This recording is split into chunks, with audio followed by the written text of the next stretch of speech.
setup. Totally agree. I totally agree. Yep. Yep. Yep.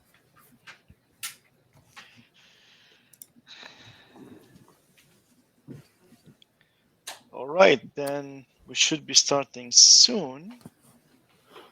Um, I'll maybe wait for 30 more seconds just to have more people joining in, then we can start the session.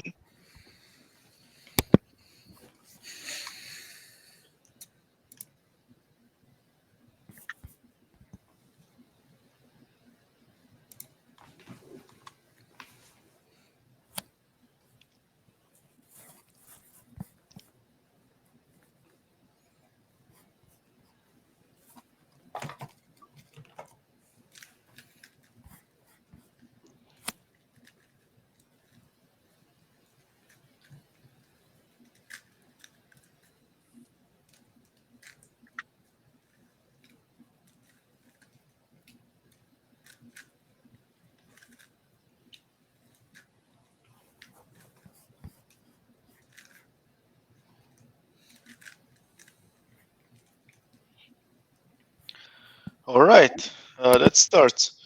So yeah, good evening, good night, or let's say good morning and good afternoon, everyone, depending on where you are.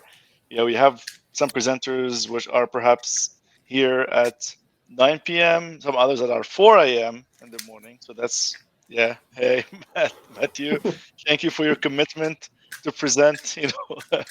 At this early time. Yeah, but that's Yeah. XC. So again, hello everyone. Welcome to this XC session of Variability and Product Lines 1.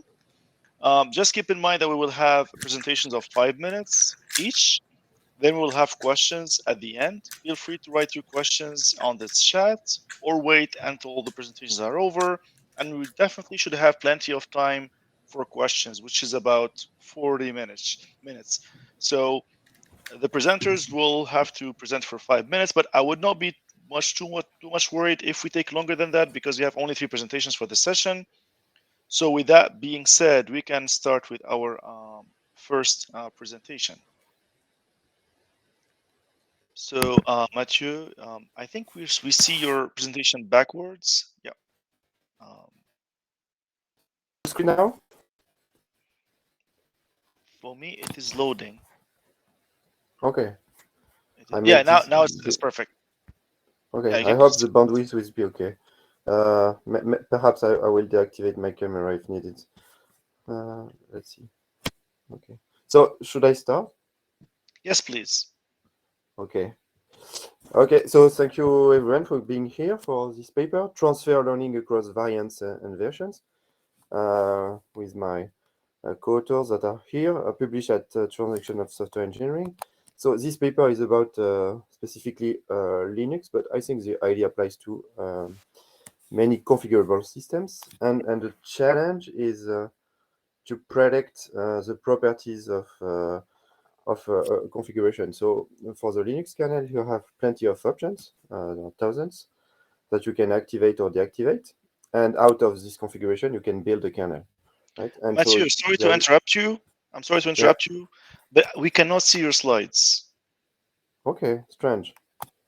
Yeah, Now it's okay, or not yet. okay, At least from my strange. side. Yeah, Okay, we see your logo instead of your shared screen. okay. Maybe I should relaunch again because it was working. Yeah, because it was working earlier. Yes.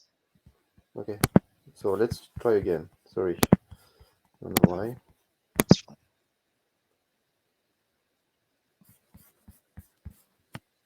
Yes. Now at least I can see it. So hopefully everyone Okay, can see it too. okay. Now, so I won't try from start again. So I say that we are interested by configurable systems such as the Linux kernel, and out of configuration you can build a variant, and this variant has some properties.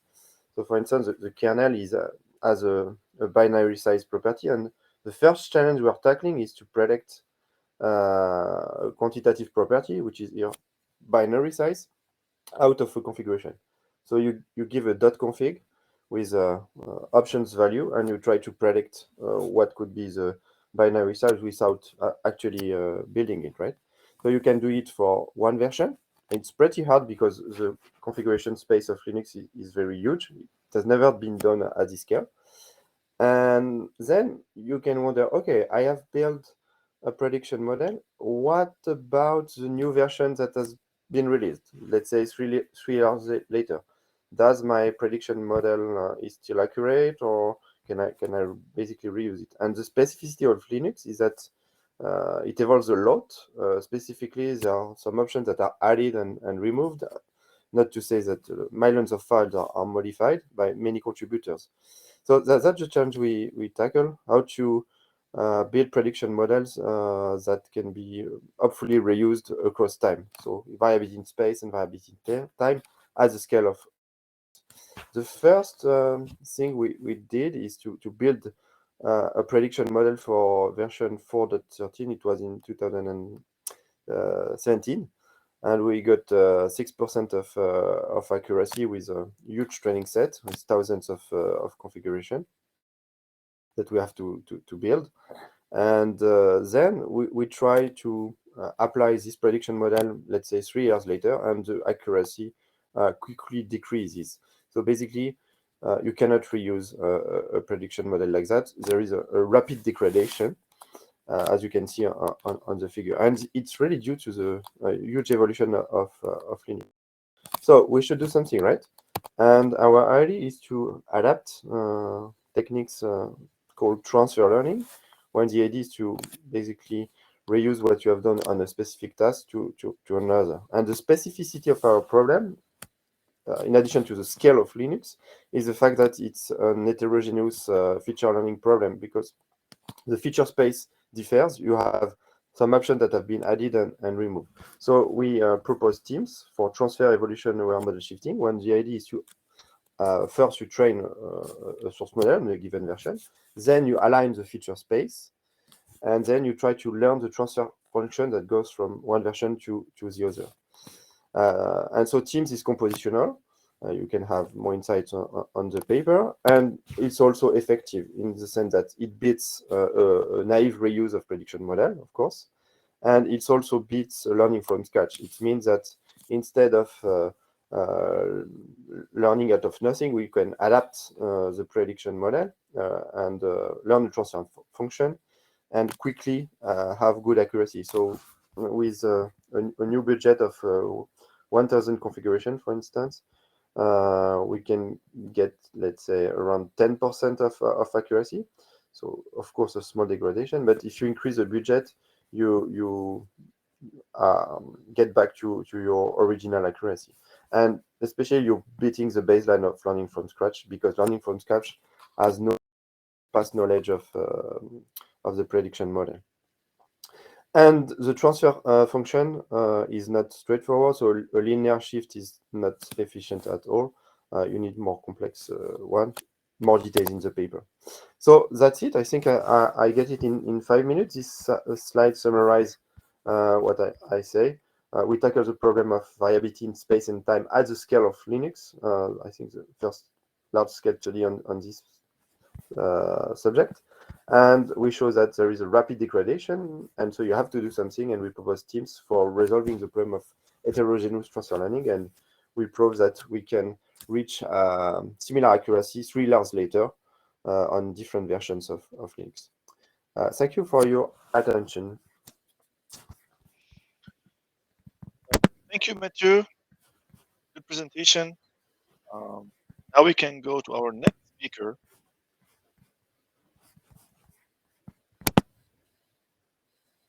So, Hello. yeah, Zach, I can hear you. Sure thing. Okay.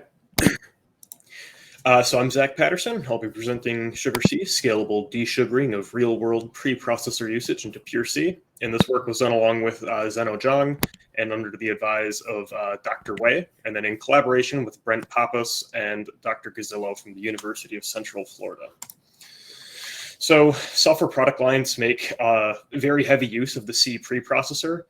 which is an issue because most static analysis is variability oblivious, meaning that it only runs on one configuration at a time. So if we look at this code over on the right here, we can see that we're assigning 256 to a character, which might be a bug because character limit's 255. But we can only find this bug if we actually compile this code under the configuration space of char. And so because of that, a variability aware analysis is very appealing. But instead of trying to create some new analysis from the ground up to make use of new data structures or methods that you might have to implement, what we want to do is try and change the representation of the preprocessor. And ultimately, the idea is to convert C and its preprocessor into pure C, which is to desugar it. And this is a style that we can try to adapt an existing tool to, which would be significantly less work. A couple tools have done this in the past, Hercules and C Reconfigurator. However, they both only used informal models to apply their transformation rules, which led to a limited amount of support for the actual C language. Versus Sugar C, on the other hand, used as a syntax-directed translation approach, which is specified across a formal specification of the C grammar, which makes the support for which constructs, like we support, very explicit. We also added some optimizations to work with real-world code, and we created a new micro benchmark, desugar bench, which focuses on C language features. And then to evaluate this, we compared feature support to the past tools, as well as ran on real-world code to show scalability. So for desugaring, we consider the preprocessor to be a syntactic sugar, and so to desugar it is to remove the preprocessor while still maintaining the same semantic equivalence. And we do this through a series of duplication, renaming, and implementation of type error functions. So if you can see here, we've got unsigned int x, and this is in the desugared output represented as x1. And when we reference it in printf, it's wrapped in an if statement, which associates with the configuration space that you would find this definition of x in.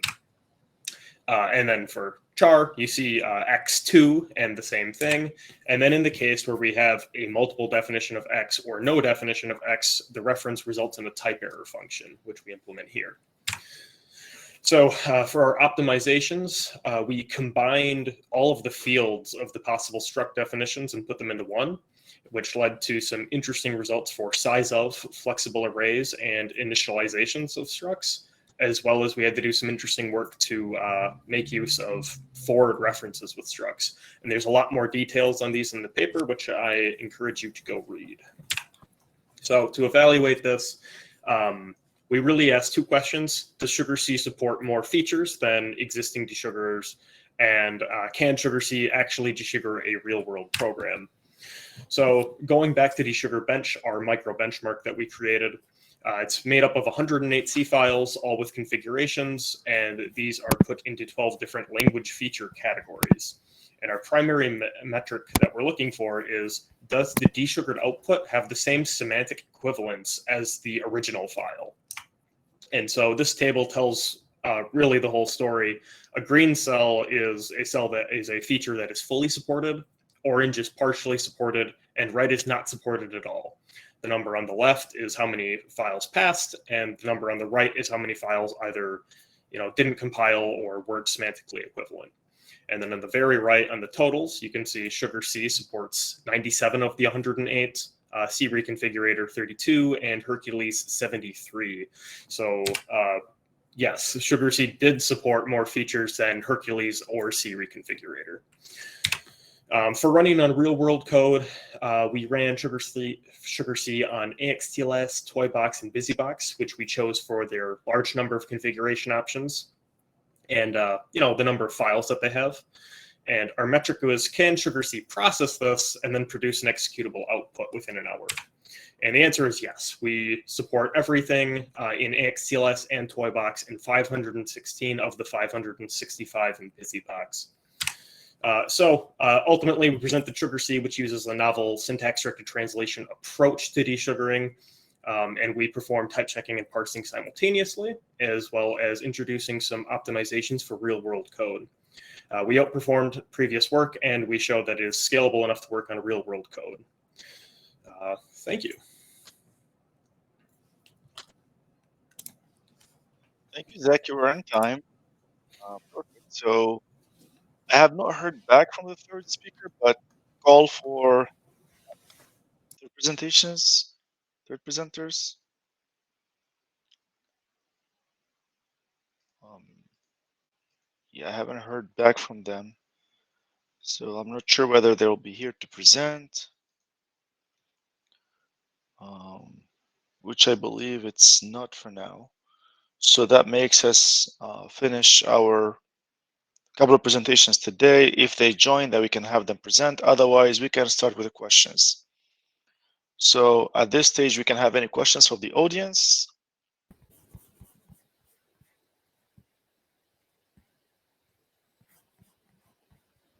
Questions? Well, I have a few actually for both presenters. We can start with Mathieu. So, so you talked about how um, your transfer learning was able to outperform starting from the scratch. Can you tell us why exactly? What makes the problem of Linux, evolution be so perfectly made for a transfer learning problem instead of just starting things from the scratch? Okay. Yeah, I was quick on that. Maybe I can elaborate. So learning from scratch means that you train a new model out of configuration observation, right? And the key thing is that building configuration has a cost. For the Linux kernel, if you try to compile it, it can take on average 8 minutes on a modern computer. So 8 minutes, if you want 1000, yeah, you have to have some resources, right?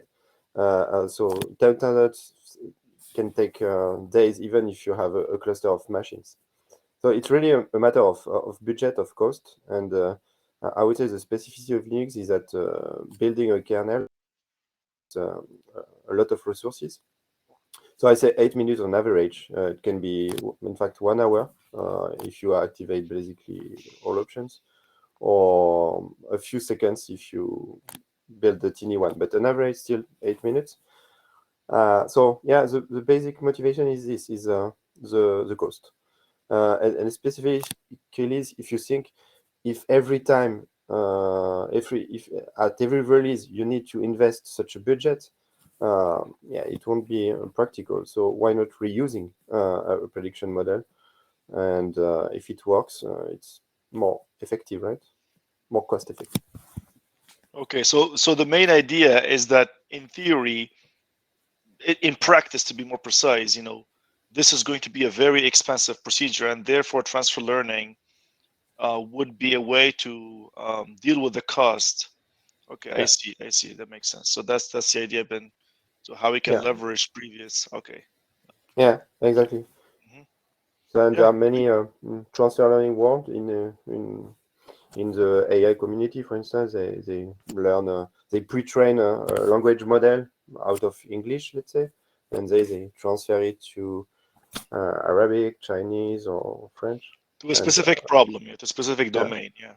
exactly. But then the question is, does it work for configurable software? Does it work at the scale of Linux? And that's what we investigate. Yeah. Yeah.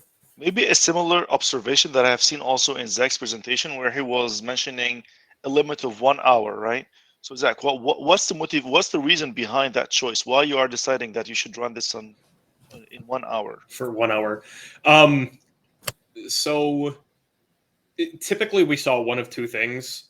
Either it would run and it would just absolutely hang, and if it's not finishing in an hour, it's not finishing in 4 hours. Just because at that point you assume you've hit some kind of explosion in what you need to process, like some constant array that has 200 different configuration options in it, and you have to create 2 to the 200 different arrays. So typically it's something like that is what we ran into. And if you see in our results, typically they execute in about a minute, a little under. So for it to go an hour is very long. That's already like a super outlier, and I don't think we had more than a couple files that ran more than a few minutes, but were under that 1 hour range. Okay, and since you were also you were comparing with existing techniques like Hercules, etc. Mhm. So, and this is a question maybe to also maybe people who are doing research and students, like, how would you guarantee not being biased to your model or your technique versus others? Like, how did you guarantee fairness when you're comparing between various solutions? Yeah, so this is actually pretty great because we had a student, another person in our lab who had no knowledge of what I was really doing or how it worked, come in and write that benchmark. So I was completely hands off for creating our, our feature set of the C language. And so that's one way that you can eliminate some bias is by basically outsourcing it so you're not, injecting your own bias. Yeah, and by doing so, how did you guarantee that whatever code the student was writing would activate the features that were distinguishing your sugar C from the others? Because also, if you are doing that entirely randomly, you Mhm. may the code of the student may actually be written in a way that matches whatever three techniques, right? So how would you Sure. guarantee that it's well diverse in a way to add to show the feature that you wanted them to be shown?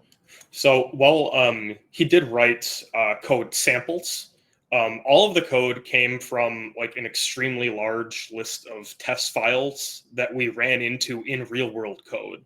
So we would find something in real world code that either wouldn't work or we thought was interesting that we wanted to test. We would make that in a file, but it's utterly nonsense and sometimes not very simple. So then he would take these and just kind of go amongst them and find which ones he thinks are looking at different parts of C and creating a test case for them. So everything in there is based off of real world code. So that should eliminate some bias, although I guess you do have the chance that AXCLS, BusyBox, and Toybox are more suited for our work. Yeah, yeah. Plus, by having that sitting, yeah, you may also have a fair amount of diverse code that you can, Mhm. try with. Okay, that makes sense. Yeah, that makes sense to me. Okay, Oh, good. thank you. So coming back, yeah, makes sense. Coming back to Mathieu. So if you have any other questions from the audience, please feel free to pitch in. I mean, as we go. So Mathieu, what would be the next thing now to do in your work? What's your next Okay. steps? Okay. So many steps. Uh, maybe there are some short immediate terms like does it work on new versions? Because we experiment at the XC deadline, which was in 2020 or something. And now we are 2 days later. So maybe there will be some other degradation and maybe transfer learning won't be as effective. But we don't know, so we have to try, right? Another, I think, exciting thing is to target other quantitative properties. So we target the binary size of the kernel, which has a practical interest, of course, but there are, I would say, more exciting quantitative properties like boot time or, let's say, energy consumption of the kernel. Of course, it deserves to tackle other challenges because these quantitative properties are subtle to measure. You need a benchmark, a workload, etc. But still, it would be awesome, right, to have a predictor of energy consumption of Linux kernel, for instance. And we could follow the same methodology, basically, and hopefully build an accurate prediction model. So that's the direction we are going, and pretty interested to have tools to do that. So maybe the tool of Zach could help here with desugaring. And don't know. Yeah, yeah, cool. So Zach, what would be your next move then before you graduate? Yeah. So what's being worked on right now is I didn't really go over the future work because I was running a bit over.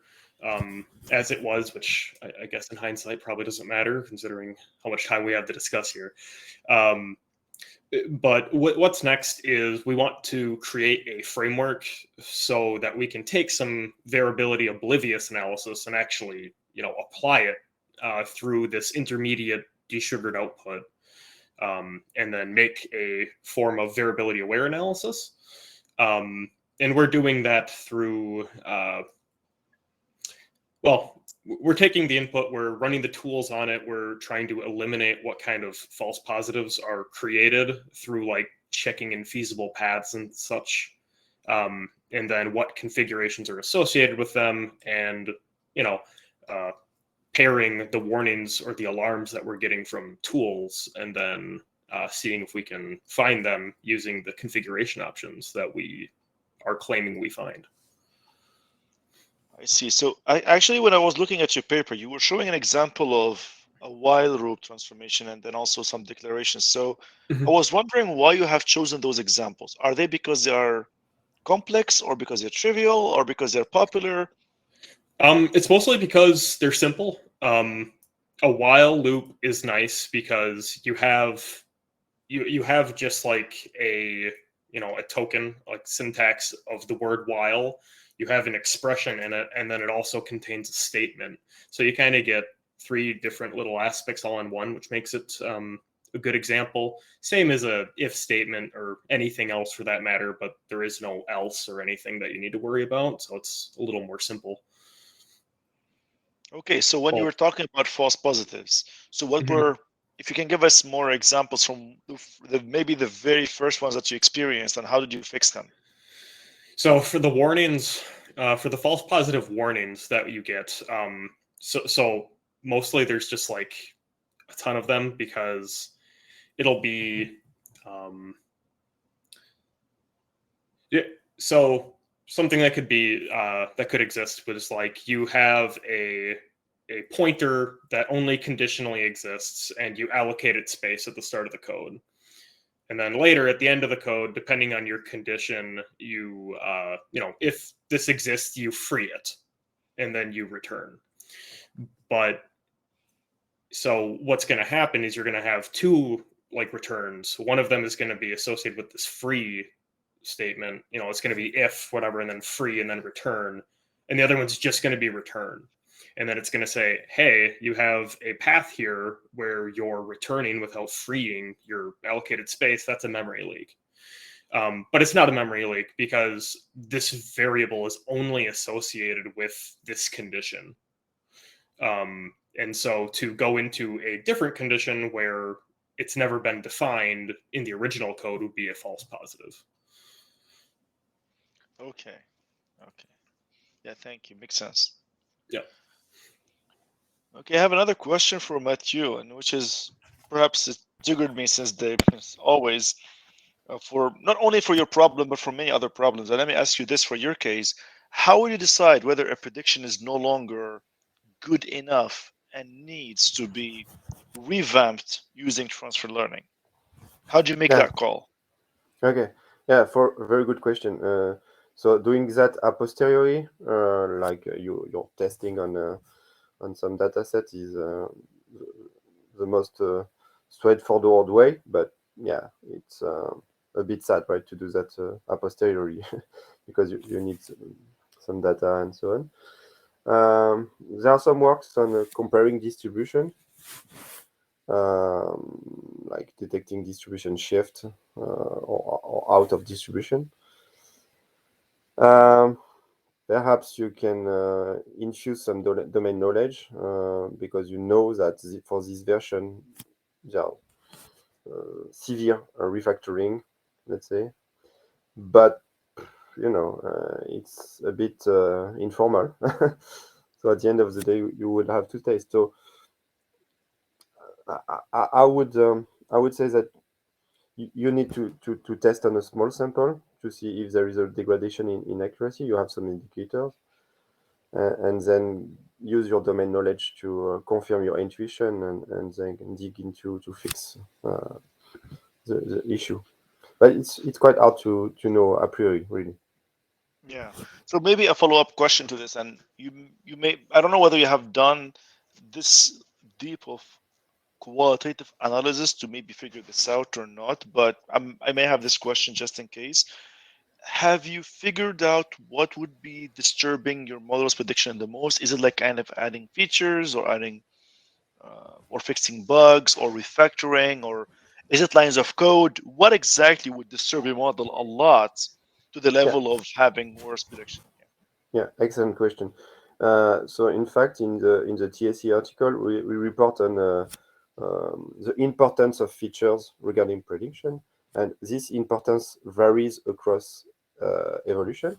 And so there are some patterns, like some options are always influential, whatever version, but some options that have been added in a specific versions become influential. And some others that have been removed are no longer influential because they are no longer here. So there are some patterns here about the importance of options regarding the prediction, and it's I think interesting to explain why there is this rapid degradation. Because, for instance, if a new options is very important, yeah, it was just impossible to predict on the past, right? By construction. Another thing, but it requires much more work, would be to have an explanation, not only about removal and adding of option, but about commits. So maybe I can show if I may, just quickly. I don't want to disturb the audio, but I don't know if you see the slide, but the degradation, if you look at version 4.15, which was just 2 versions ahead of 4.13, the degradation was very important. In fact, the 4.15 is related to the Spectre meltdown issue. I don't know if you know about that. It was an issue with Intel processors that was keen to some attacks, and so there are lots of commits to fix the issue temporarily, and huge refactoring to mitigate the attack with quick reaction of the Linux community. And so this version has a rapid degradation because there was an intense refactoring effort here. But it deserves more effort to know why specifically. But intuitively, right, the Spectre meltdown has had a huge impact on the Linux kernel, and it's not that surprising that then the prediction model could be degraded. Makes sense. Which typically would not happen all the time. So Yeah, yeah. but it's that's what when I said domain knowledge in my previous answer, it was related to that, right? It was Yes. about the knowledge, I would say, about the whole project. But yeah, I don't know if maybe Linus Torvald has such knowledge and maintainers have such knowledge, but I would say they have intuition. Then you have to confirm that the intuition are correct. Yeah, makes sense. Thank you, Mathieu. So, any other questions from the audience? Yeah, it looks like there is one in here. Okay. So let me read out the question here, just for the recording. Zachary, you mentioned cases where sugar C would take an unreasonable amount of time to complete. Are there other approaches to desugaring that can deal with those situations specifically, or are those situations simply near impossible to deal with under any known approach? Are these issues something that a new approach could feasibly deal with? Or are they just inherently slow by the nature of the problem? So this is a good question. And well, I think the answer is reasonably that you can't deal with them. I suppose it's possible that you could come up with a way that you could. So the example I gave, which is something that you do run into, is you have a constant array, and every single value in it is associated with a configuration option. For example, you see this in Clang, where each configuration option, whether it's on or off, is basically stored in this array for like different headers and things that they're including. And so you get this extremely massive array with all of these different, things in it. And the issue is it's not an array, it's an enum, I think, for that specifically. But the issue there is that every value is going to increment. So that means that the last value could have, 2 to the, well, not 2 to the n, but it could have n different values in it. And so you'd have to deal with all the possible values that each, enum type could be, or not enum type, but enum name could be associated with. So I think if you were to really sit down and hammer something out, you could potentially find a way to associate each value with some list of possible values and then go from there, and then wrap all of the accesses in if statements or something like that, and then do what we did and combine all of the different enums into just one master one, where you essentially have like a different value based off of the condition. But that would be really hard to do. And depending on what other things are in that, you would have to do some expression evaluation, which we also didn't do. So, it's complicated. It might be possible. There are some things that are just strictly 2 to the n, though. And there's just nothing you can do about it, because naturally it is a 2 to the n problem. So I hope that answers the question with enough detail.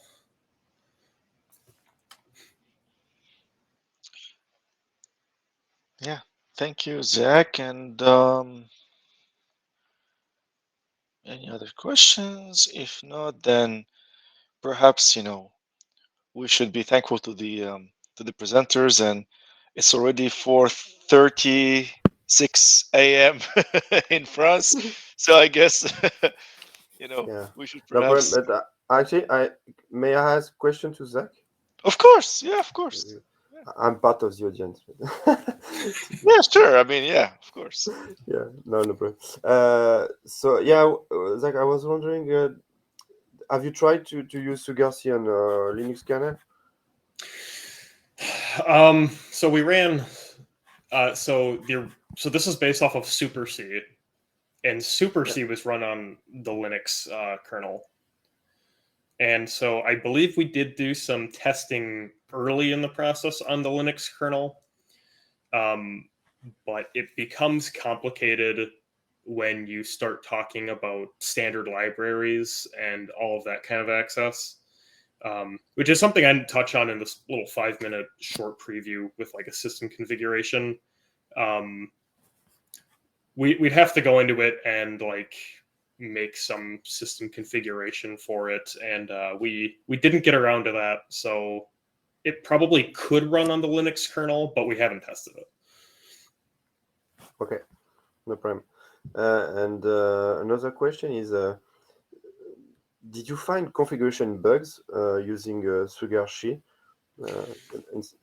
as a side effect of SugarC, right? You're desugaring, and there is a problem here, and maybe that's not the fault of SugarC, it's a problem of the Linux kernel or the BusyBox. So it's really hard to say. We certainly didn't confirm any bugs.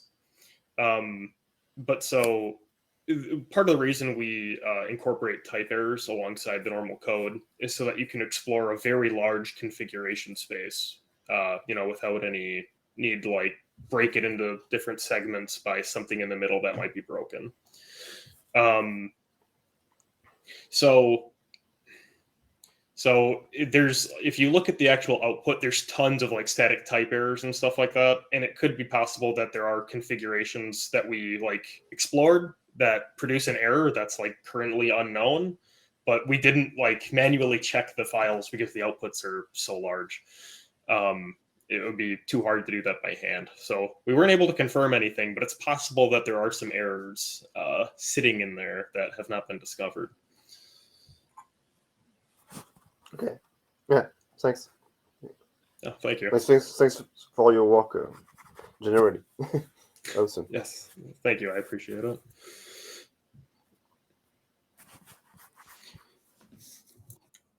Any other questions? If not, then perhaps we can conclude our session today. I want to thank again you. I want to thank again Zach for their presentation, for their work. Awesome work, exciting, and yeah, looking forward to see more of your coming work. Yeah. Thanks to you, Mohamed. Awesome questions and commitment here. Thank you very much. Thank you, everyone, and this concludes our session today. So I hope you guys enjoy the conference, and I'll see you around. Thank you. Thank you. Bye-bye. Bye-bye.